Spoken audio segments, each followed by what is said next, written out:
दोस्तों स्वागत है आप सबका फिर से मेरे चैनल पर जिसका नाम है TAG टेली अकाउंट GST। दोस्तों मेरे इस चैनल पर आपको टेली प्राइम सॉफ्टवेयर में बेहद आसानी के साथ कार्य करना सिखाया जा रहा है और साथ ही साथ समय समय पर आपको GST के संबंध में भी जानकारी दी जा रही है। तो आप मेरे चैनल पर इस संबंध में जो वीडियो अपलोड है उनको देखकर ज्ञान अर्जन कर सकते हैं। टेली प्राइम सॉफ्टवेयर में बेहद आसानी से कार्य करना सीख सकते हैं और GST के संबंध में भी जानकारी ले सकते हैं। तो चलिए दोस्तों देखते हैं कि आज हम क्या सीखने जाएंगे। आज का हमारा टॉपिक क्या रहेगा। दोस्तों आज हम बात करेंगे GSTR 2B के बारे में। आज की वीडियो में आपको बताया जाएगा कि GSTR 2B क्या है, क्यों इसको इम्प्लीमेंट किया गया है GST पोर्टल पर और इसका क्या इफेक्ट पड़ेगा हमारे ऊपर, है ना। तो ये सारी की सारी चीजें आपको सिलसिलेवार बताई जाएंगी विद एग्जाम्पल। बहुत ही सरल भाषा में आपको ये सारा कुछ समझाया जाएगा। आप ध्यान से वीडियो देखें। टॉपिक थोड़ा सा टफ है लेकिन सरल करके मैं आपको समझाऊंगा तो आपको बहुत अच्छी तरह से समझ में आ जाएगा। लास्ट तक वीडियो देखें और ध्यान से देखें। दोस्तों गेटवे ऑफ टेली मुख्य मेनू यहाँ पर ओपन है। हर्षित ट्रेडर्स हमारी कंपनी है। अब यहाँ पर हमने क्या किया है, जनवरी मंथ में यानी 1 जनवरी से लेकर 31 जनवरी 2021 के बीच में हमने जो भी सेल और परचेज की है ना, तो उसके आधार पर यहाँ पर GSTR 3B रिटर्न तैयार हुई है। तो सबसे पहले उस GSTR 3B रिटर्न को देख लेते हैं। इसके लिए गेटवे ऑफ टेली मुख्य मेनू से हम जाएंगे डिस्प्ले मोड रिपोर्ट्स में, फिर जाएंगे स्टेटरी रिपोर्ट्स में और उसके बाद हम जाएंगे GST रिपोर्ट में। GST रिपोर्ट पर हम आ गए। यहाँ पर हम चलेंगे GSTR 3B में। GSTR 3B को सिलेक्ट करके मैंने एंटर प्रेस कर दिया। अल्ट के साथ F2 प्रेस कर देते हैं। यहाँ पीरियड डाल देते 1/1/21 से लेकर और 31 जनवरी 21, ठीक है ना। एंटर प्रेस कर दिया। अब देखिए यहाँ पर पीरियड आ गया 1 जनवरी 2021 से लेकर 31 जनवरी 2021 और GSTR 3B यहाँ पर आ गई, यानी ये ऑटोमेटिक हमारी तैयार हुई है सेल और परचेज यानी आउटवर्ड सप्लाई जो मैंने की वो और परचेज के आधार पर।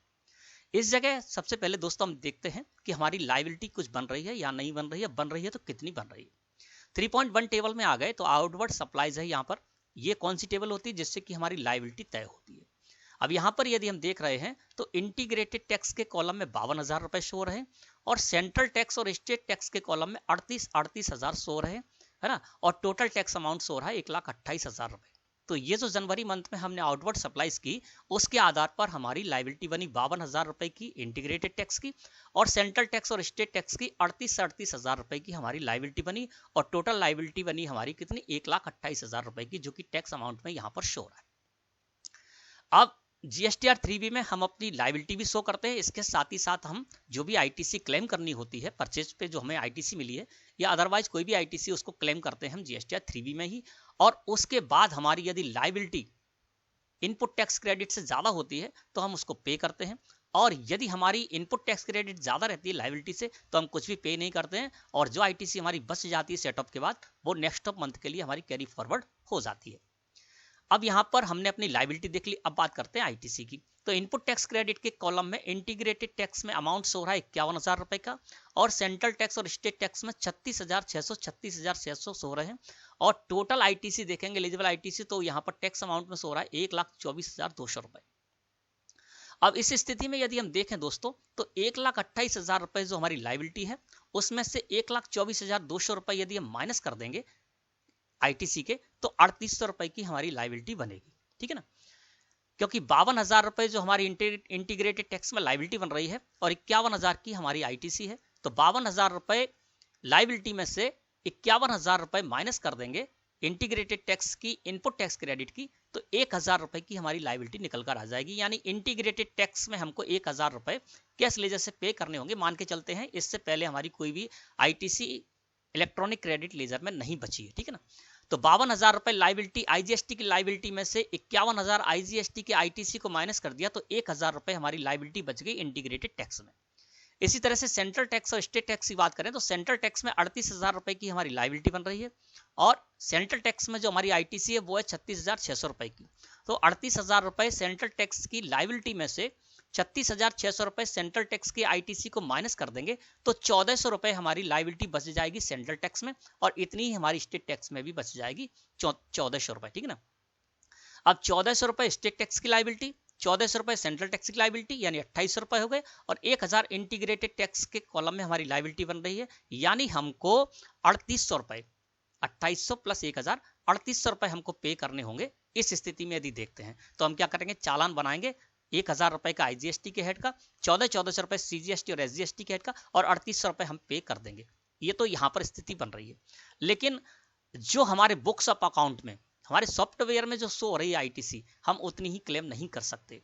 इसके लिए हमको कुछ रूल जो है फॉलो करने होंगे, ये आपको पता होगा। सबसे पहले हमको फॉलो करना होगा GSTR 2A को, है ना। तो GSTR 2A की यदि बात करें दोस्तों, तो GSTR 2A कैसे तैयार होता है?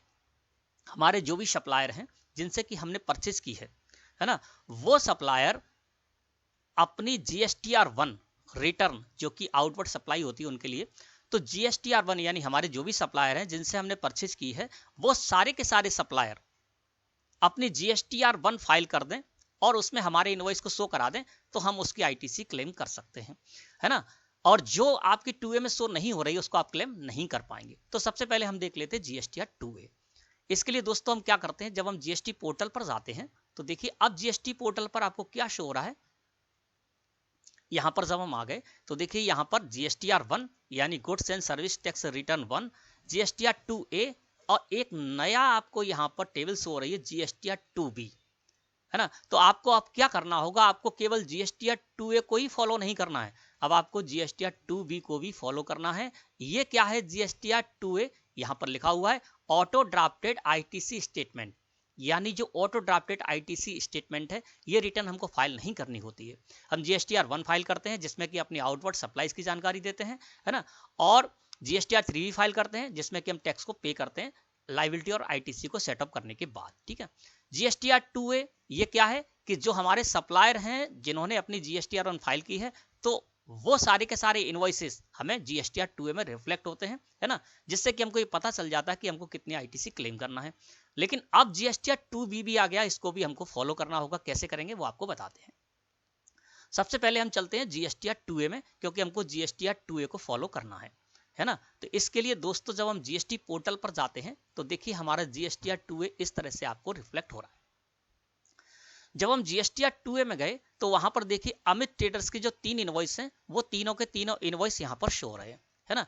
इसको हम क्या करते हैं, एलिजिबल ITC को सिलेक्ट करके एंटर प्रेस करते हैं और यहाँ पर आ जाते हैं ऑल अदर ITC को, यहाँ पर हम देखते हैं। तो अमित ट्रेडर्स से जो हमने 3 इनवॉइस लिए थे, 101 नंबर, 106 नंबर और 128 नंबर, तो देखिए 101 नंबर का भी शो रहा है, 106 नंबर और 128 नंबर, यानी अमित ट्रेडर्स के तीनों इनवॉइस इसमें शो रहे हैं, यानी अमित ट्रेडर्स ने अपनी GSTR 1 रिटर्न फाइल कर दी। इसके बाद है गंगा ट्रेडर्स के 2 यहाँ पर इनवॉइसेस शो रहे हैं, 18 नंबर और 98 नंबर, है ना। तो इस जगह पर देखते हैं गंगा ट्रेडर्स का एक इनवॉइस 18 नंबर का है हमारे पास, एक 98 नंबर का, यानी इनके भी दोनों इनवॉइस इस जगह पर शो रहे हैं। जानकी ट्रेडर्स से हमने एक इनवॉइस लिया था 1705 नंबर का, यहाँ पर शो रहा है। जब यहाँ पर जानकी ट्रेडर्स का देखते हैं तो जानकी ट्रेडर्स का भी यहाँ पर 1705 नंबर का इनवॉइस है, वो हमारे पास भी है और GSTR 2A में भी शो रहा है, ये इनवॉइसेस शो रहा है। लेकिन यहाँ पर सुमित ट्रेडर्स से जो हमने इनवॉइस लिया था 31 जनवरी को, जो हमने इनसे परचेज की थी, ये इस जगह पर 2A में शो नहीं हो रहा है। इसका मतलब ये है कि इन्होंने अपनी GSTR 1 रिटर्न फाइल नहीं की है, जिस वजह से ये हमारे GSTR 2A में रिफ्लेक्ट नहीं हो रहा है सुमित ट्रेडर्स का नेम, यहाँ पर सुमित ट्रेडर्स का नेम ही नहीं है।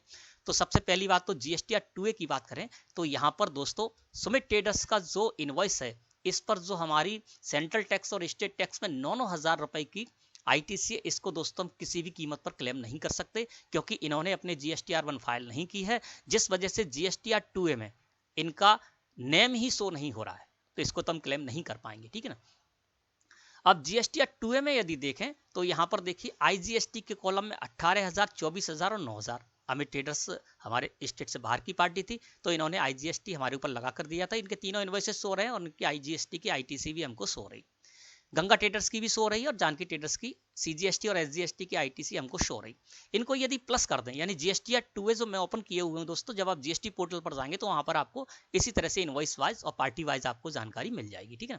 तो मैं GSTR 2A ही ओपन किए हुए हूँ, मैंने इसको एक्सेल में बनाया है, लेकिन यदि आप GSTR 2A जब आप खोलेंगे तो आपको इसी तरह से उसमें जानकारी मिलेगी। अब इस जगह देख रहे हैं तो IGST की 18,000, 24,000, 9,000 इनको प्लस कर देंगे तो 51,000 रुपए की ITC यहाँ पर शो रही। अब हम अपने टेली में आते हैं तो देखिए 51,000 रुपए हमको यहाँ पर इसकी भी ITC 51,000 रुपए इस जगह पर शो रही। तो ये तो पूरा का पूरा हमको मिल रहा है इस जगह पर। सीजीएसटी और एसजीएसटी के हेड में देखेंगे तो सीजीएसटी के जो इनवॉइसेस हमें शो हो रहा है गंगा ट्रेडर्स और जानकी ट्रेडर्स के, है ना, तो सीजीएसटी में हमें 27,600 रुपए की आईटीसी शो हो रही है और इतनी हमको एसजीएसटी में भी 27,600 रुपए की शो हो रही है। यदि हम जीएसटीआर 2A को फॉलो करते हैं दोस्तों तो क्या होगा वो जानते हैं। अभी हमारे पास क्या था, हम अपनी जो हमने यहाँ पर देखी थी अपनी जो जीएसटीआर 3B, उस हिसाब से हमारे ऊपर सिर्फ 3800 रुपए की लाइबिलिटी बन रही थी, ठीक है ना। अब हम क्या करेंगे कि 3800 रुपए की जो लाइबिलिटी बन रही थी, अब देखते हैं कि हमारी लाइबिलिटी कितनी बन रही है। तो इसके लिए हम आपको इस तरह से बताते हैं जिससे आपको अच्छे से समझ में आ जाए, है ना। अब देखेंगे जब हमने जीएसटीआर 2A देख रहे हैं तो यहाँ पर देखिए 51,000 रुपए की हमारी आईजीएसटी की आईटीसी शो हो रही है और हमको इस जगह पर भी हमारी 51,000 ही शो रही है ना, तो कोई बात नहीं है। चलिए अब यहाँ पर देखते हैं तो हमारी बुक्स ऑफ अकाउंट में यानी हमारे सॉफ्टवेयर में सीजीएसटी की जो इनपुट टैक्स क्रेडिट है वो शो हो रही है 36,600 और इतनी ही स्टेट टैक्स की भी शो हो रही है, जबकि यहाँ पर सिर्फ 27,600 और 27,600 ही शो रहे हैं। अब क्या करना है कि हमको जीएसटीआर 2A को तो फॉलो करना ही है। इसको यदि हम फॉलो करते हैं दोस्तों तो क्या होगा, स्थिति कुछ दूसरी ही बनेगी। वो क्या बनेगी कि 51,000 रुपए की यहाँ पर इनपुट टैक्स क्रेडिट शो हो रही है जीएसटीआर 2A में और हमको भी 51,000 ही लेनी थी, तो 52,000 में 51,000 माइनस करके तो 1,000 रुपए की जो हमारी पहले बन रही थी आईजीएसटी के हेड में लाइबिलिटी वो अब भी बन रही है। लेकिन सीजीएसटी के हेड में हमें 36,600 रुपए क्लेम करने थे, लेकिन अब हम कर पाएंगे सिर्फ 27,600 रुपए ही क्लेम यदि 2A को फॉलो करते हैं। अब 38,000 रुपए जो हमारी लाइबिलिटी है सीजीएसटी के हेड में, उसमें से 27,600 माइनस कर देंगे तो हमारी लाइबिलिटी कितनी बन जाएगी, 10,400 रुपए सीजीएसटी के हेड में और 10,400 रुपए ही हमारी बन जाएगी एसजीएसटी के हेड में। तो यदि अब हम देखेंगे तो 10,400 रुपए सीजीएसटी के हेड की लाइबिलिटी, 10,400 रुपए एसजीएसटी के हेड की लाइबिलिटी और 1,000 रुपए आईजीएसटी की हेड की लाइबिलिटी, तो इनको यदि प्लस कर देंगे तो 21,800 रुपए हमको पे करने होंगे। अब पहले हमको सिर्फ 3800 रुपए पे करने थे, अब हमको कितना पे करना है, 21,800 रुपए। क्यों? क्योंकि सुमित ट्रेडर्स का इनवॉइस जो है वो शो नहीं हो रहा था, जिस वजह से 8,000 रुपए हम एक्स्ट्रा क्लेम करना चाह रहे थे उनके इनवॉइस का, वो हम क्लेम नहीं कर पा रहे। तो 2A को जब हमने देखा तो 2A के आधार पर दोस्तों हमारी लाइबिलिटी कितनी बन गई, 10,400 रुपए, यानी 38,000 रुपए की हमारी लाइबिलिटी थी सीजीएसटी के हेड में, दिख रही है सिर्फ 27,600 रुपए, तो 10,400 रुपए हमको सीजीएसटी के हेड में, इतने ही एसजीएसटी के हेड में और 51,000 रुपए जो आईजीएसटी में शो रहे हैं, 52,000 की हमारी लाइबिलिटी थी, तो 1,000 इसमें शो हमें पेमेंट करना होगा। तो इस तरह से हमको दोस्तों अब हमारी लाइबिलिटी कितनी होगी, 21,800 रुपए की, यदि हम जीएसटीआर 2A को फॉलो करते हैं। ठीक है ना, समझना आप ध्यान से। 3800 की लाइबिलिटी थी बुक्स ऑफ अकाउंट के आधार पर, जब जीएसटीआर 2A को देखा तो 21,800 रुपए की लाइबिलिटी होगी हमारी, जो कि हमको कैश लेजर से पे करनी होगी। अब बात करते हैं जीएसटीआर 2B के बारे में, ठीक है ना दोस्तों। तो यहां पर अब हमको जीएसटीआर 2B भी फॉलो करना है। जब हम जीएसटीआर 2B में गए, यानी वहां पर हमने जनवरी मंथ सेलेक्ट किया पीरियड में, रिटर्न पीरियड में जनवरी मंथ सेलेक्ट किया और जीएसटीआर 2B को देखा, तो जीएसटीआर 2B में स्थिति ये मिल रही है और दोस्तों हमको जीएसटीआर 2B को भी फॉलो करना होगा। जीएसटीआर 2B क्यों आया है, क्योंकि दोस्तों जीएसटी में एक रूल है 36 सब रूल 4 यानी 36(4), जो क्या कहता है, 36(4) जो जीएसटी का रूल है वो ये कहता है कि आपने जो भी इनवॉइसेस लिए हैं परचेज के, है ना, यानी जो भी आप आईटीसी क्लेम करने जा रहे हैं, तो आपके जो भी सप्लायर हैं वो सप्लायर अपनी जीएसटीआर 1 ड्यू डेट से पहले या ड्यू डेट तक फाइल करेंगे, उन्हीं की आप आईटीसी क्लेम कर पाएंगे।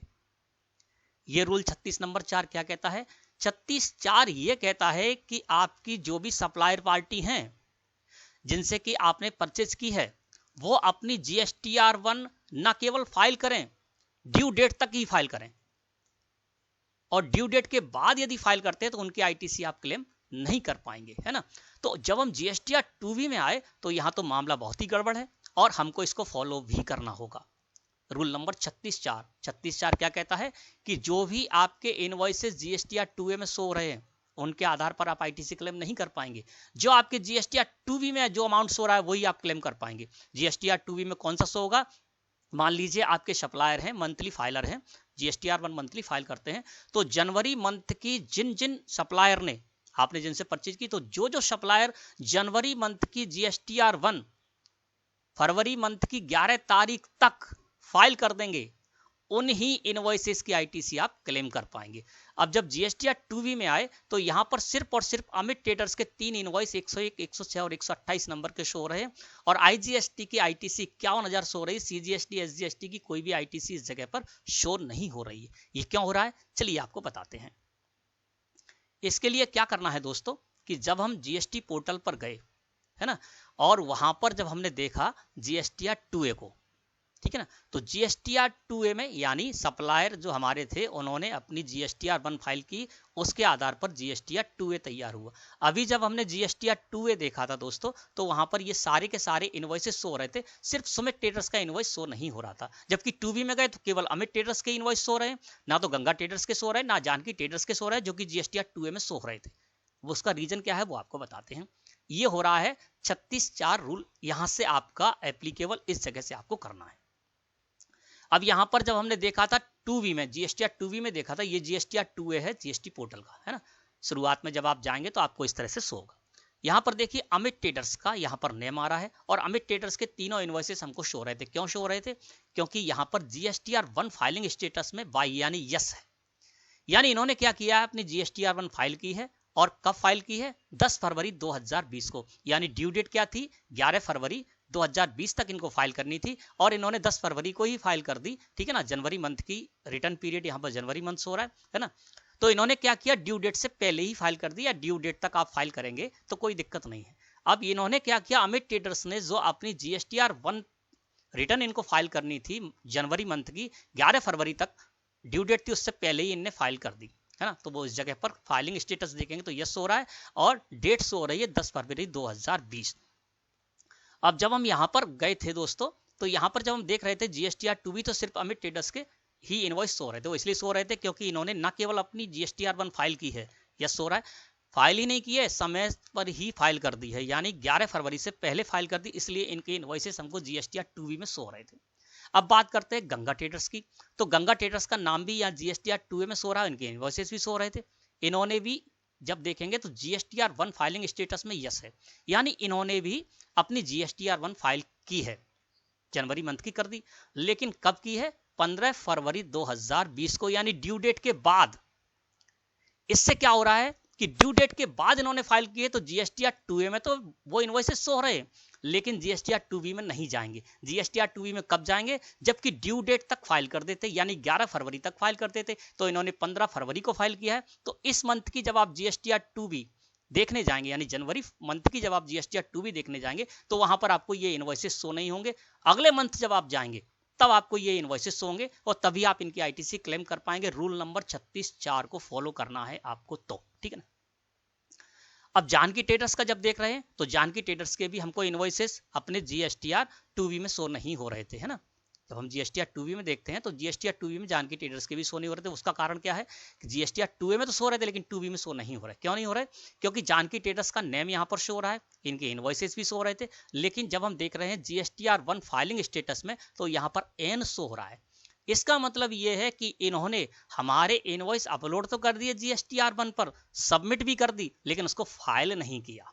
देखिए फाइलिंग स्टेटस में देखेंगे जीएसटीआर 1 फाइलिंग डेट है, यहाँ पर देखिए कुछ भी शो नहीं हो रहा है, क्योंकि जनवरी मंथ की इन्होंने अपनी जीएसटीआर 1 फाइल नहीं की है। नो जब शो हो रहा है तो इसका मतलब ये है, नेम शो हो रहा है और यहाँ पर नो शो हो रहा है, तो इसका मतलब ये है कि इन्होंने हमारे इनवॉइस अपलोड तो कर दिए अपने जीएसटीआर 1 में, सबमिट भी कर दी, लेकिन उसको फाइल नहीं किया, पूरी प्रोसेस नहीं की, फाइल नहीं की, तो इस वजह से हमारी इनवॉइस शो नहीं हो रहा है। डेट तो यहाँ पर कुछ आएगी नहीं, तो इसलिए भी इनके इनवॉइसेस हमको शो नहीं हो रहे हैं हमारी जीएसटीआर 2B में। केवल अमित ट्रेडर्स ने सही काम किया, इस वजह से इनके जो इनवॉइसेस तो हमारे जीएसटीआर 2B में शो हो रहे। अब दोस्तों हम क्या करेंगे यहां से कि जो जीएसटीआर 2B में हमको शो रहा है उतना ही हम दोस्तों क्लेम कर पाएंगे।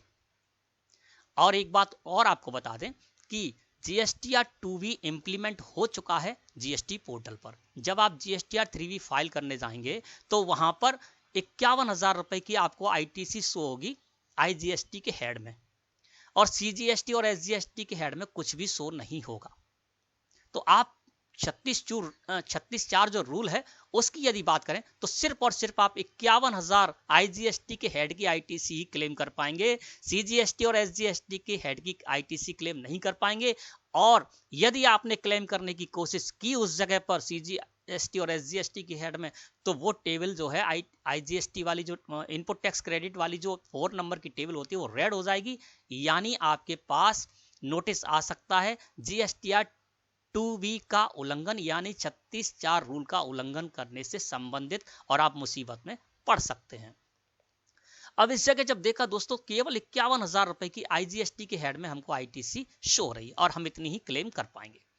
अब हमारी क्या होगा, हमारे लिए बहुत बड़ी प्रॉब्लम हो जाएगी, क्योंकि बाकी जो हमको आईटीसी लेनी थी वो हम ले नहीं पाएंगे। तो इससे क्या होगा कि हमारी लायबिलिटी जो वो हमको कैश लेजर में पे करनी होगी और हमारी पूंजी जो है वो ब्लॉक हो जाएगी आगे तक के लिए। ठीक है ना। तो हमने जीएसटीआर 2B को समझ लिया कि जीएसटीआर 2B जो है वो किस तरह से तैयार हो। एक बात और बताते हैं आपको कि जीएसटीआर 2B में आपको यानी 36(4) जो रूल है जीएसटी का, वो ये कहता है कि जितनी आईटीसी आपको जीएसटीआर 2B में शो हो रही है उतनी आप क्लेम कर सकते हैं, और ज्यादा से ज्यादा इससे 5% और ज्यादा क्लेम कर सकते हैं। तो यहां पर आईजीएसटी में हमको 51,000 रुपए की आईटीसी शो हो रही है, हम चाहें तो 51,000 का 5% और इसमें ऐड कर देंगे, इतनी और क्लेम कर पाएंगे। इससे ज्यादा हम क्लेम नहीं कर पाएंगे। इससे ज्यादा यदि हमने क्लेम की, यानी जितनी आपकी जीएसटीआर 2A में आईजीएसटी के हेड में, सीजीएसटी और एसजीएसटी के हेड में आईटीसी शो हो रही है, उतनी आप क्लेम कर पाएंगे अपनी 3B में, और इसके अलावा 5% उससे ज्यादा और क्लेम कर पाएंगे जितनी आपकी जीएसटीआर 2B में आपको शो हो रही है आईटीसी, उसके ज्यादा 5% और क्लेम कर पाएंगे जीएसटीआर 3B में। अब देखते हैं इस स्थिति में दोस्तों हमारी क्या कंडीशन बनती है। अब हमारी प्रॉब्लम दोस्तों बहुत बढ़ जाएगी। क्यों? क्योंकि हमारी 51,000 की आईटीसी इंटीग्रेटेड टैक्स कॉलम की तो शो हो रही थी, तो इसमें तो दोस्तों हमको 1,000 रुपए ही पे करने हैं। लेकिन सीजीएसटी के हेड में हमारी 38,000 रुपए की लायबिलिटी बन रही है, और एसजीएसटी के हेड में भी 38,000 रुपए की लायबिलिटी बन रही है। और जब हम 2B देख रहे हैं तो वहां पर ना तो सीजीएसटी और ना तो एसजीएसटी है ना, कुछ भी अमाउंट शो नहीं हो रहा है। तो हमको इस स्थिति में 38,000 रुपए सीजीएसटी के हेड में पे करने होंगे, 38,000 रुपए एसजीएसटी के हेड में पे करने होंगे, और 1,000 रुपए हमको आईजीएसटी के हेड में पे करने होंगे। तो इस तरह से 38,000 और 38,000 76,000 हो गए सीजीएसटी और एसजीएसटी का अमाउंट मिलाकर, और 1,000 हो गए आईजीएसटी की, यानी 38, 38, 76 और 77। अब हमको 77,000 रुपए दोस्तों अपने कैश लेजर से पे करने होंगे, क्योंकि हमारे पास जो हमारा इलेक्ट्रॉनिक क्रेडिट लेजर है उसमें तो कुछ बचा नहीं था। तो अब हमारी लायबिलिटी कितनी होगी दोस्तों, 77,000 रुपए की। सबसे पहले जब हमने अपनी बुक्स ऑफ अकाउंट से देखा यहां पर, तो हमारी लायबिलिटी कितनी थी, मात्र 3800 रुपए की बन रही थी। जब हमने जीएसटीआर 2A को फॉलो किया तो हमारी लायबिलिटी होगी 21,800 रुपए की, और जब हमने जीएसटीआर 2B को यानी 36(4) रूल को फॉलो किया तो हमारी आईटीसी कितनी होगी, 77,000 रुपए की।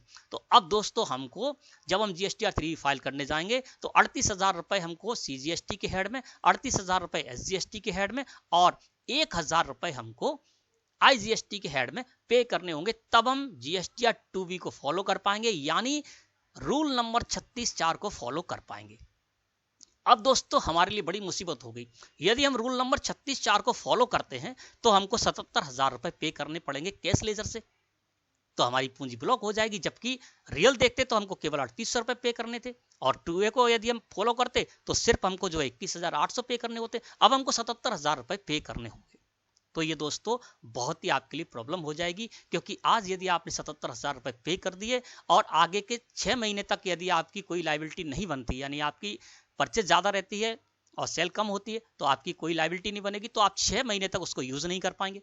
तब तक वो पैसा आपका ब्लॉक हो जाएगा, आपकी पूंजी ब्लॉक हो जाएगी। और ये 1 महीने की बात है, एक छोटा सा अमाउंट है, बड़ा अमाउंट भी हो सकता है, और कई महीने में जाकर यदि छोटा छोटा अमाउंट भी है तो कई महीने में यदि इसी तरह की समस्या रहती है तो आप प्रॉब्लम में फंस जाएंगे।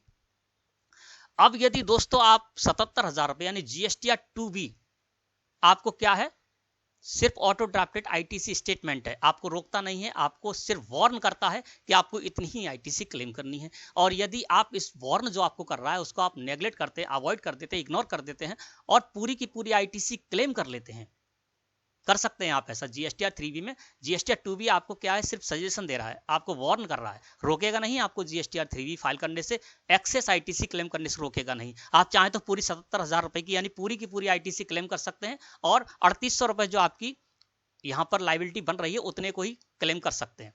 लेकिन होगा क्या, फिर आपके पास नोटिस आ सकता है जीएसटी डिपार्टमेंट से कि भाई आपने रूल नंबर 36(4) जो है उसका उल्लंघन किया है और आपके विरुद्ध कार्रवाई अपेक्षित है, तो आप मुसीबत में फंस जाएंगे।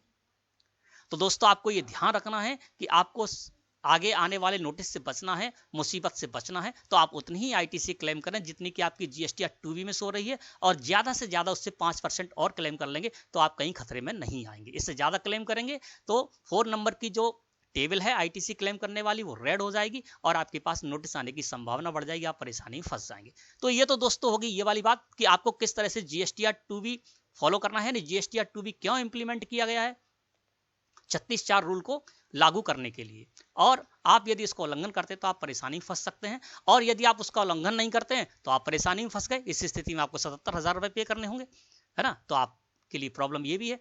तो दोस्तों इस प्रॉब्लम से यदि बचना है तो दोस्तों ये जरूरी है कि आप बहुत सही तरीके से अपना कार्य करें। सही तरीके से कार्य करने का मतलब ये है कि आप ऐसे लोगों से ही परचेज करें जो कि समय पर अपनी जीएसटी रिटर्न फाइल करते हैं।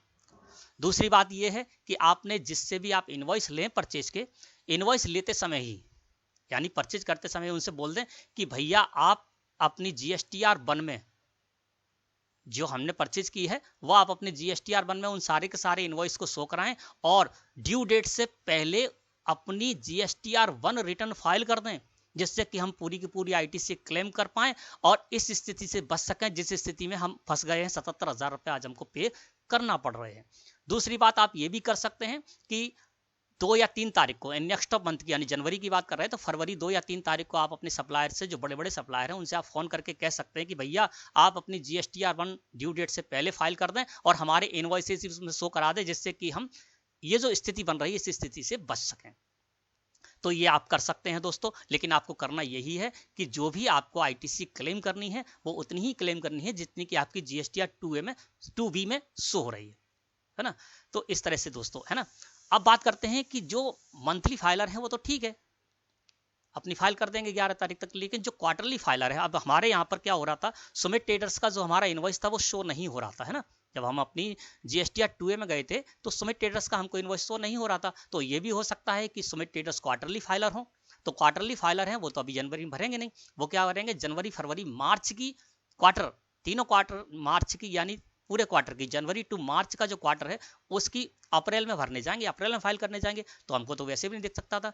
तो दोस्तों इसके लिए भी अब क्या है, QRMP स्कीम आ गई है ना, क्वार्टरली रिटर्न मंथली पेमेंट वाली जो स्कीम आ गई है। तो ऐसे क्वार्टरली आपके जो सप्लायर हैं जो कि क्वार्टरली रिटर्न फाइल करते हैं अपनी GSTR 1, तो उनके लिए भी एक फैसिलिटी आ गई है GST पोर्टल पर, 1 जनवरी से आ जाएगी ये, है ना। जब जनवरी की रिटर्न फरवरी में फाइल करने जाएंगे तो वो IFF यानी इनवॉइस फर्निशिंग फैसिलिटी का उपयोग करके, भले ही वो रिटर्न अपनी क्वार्टरली फाइल करेंगे, लेकिन वे यदि जनवरी मंथ का आपका कोई भी इनवॉइस है तो वो फरवरी मंथ में 1 तारीख से लेकर 13 तारीख के बीच में इनवॉइस फर्निशिंग फैसिलिटी में जाकर उसको अपलोड कर सकते हैं, और जैसे ही उसमें अपलोड करेंगे आपके GSTR 2A और 2B में शो होने लगेगा और आप उसकी आईटीसी क्लेम कर पाएंगे।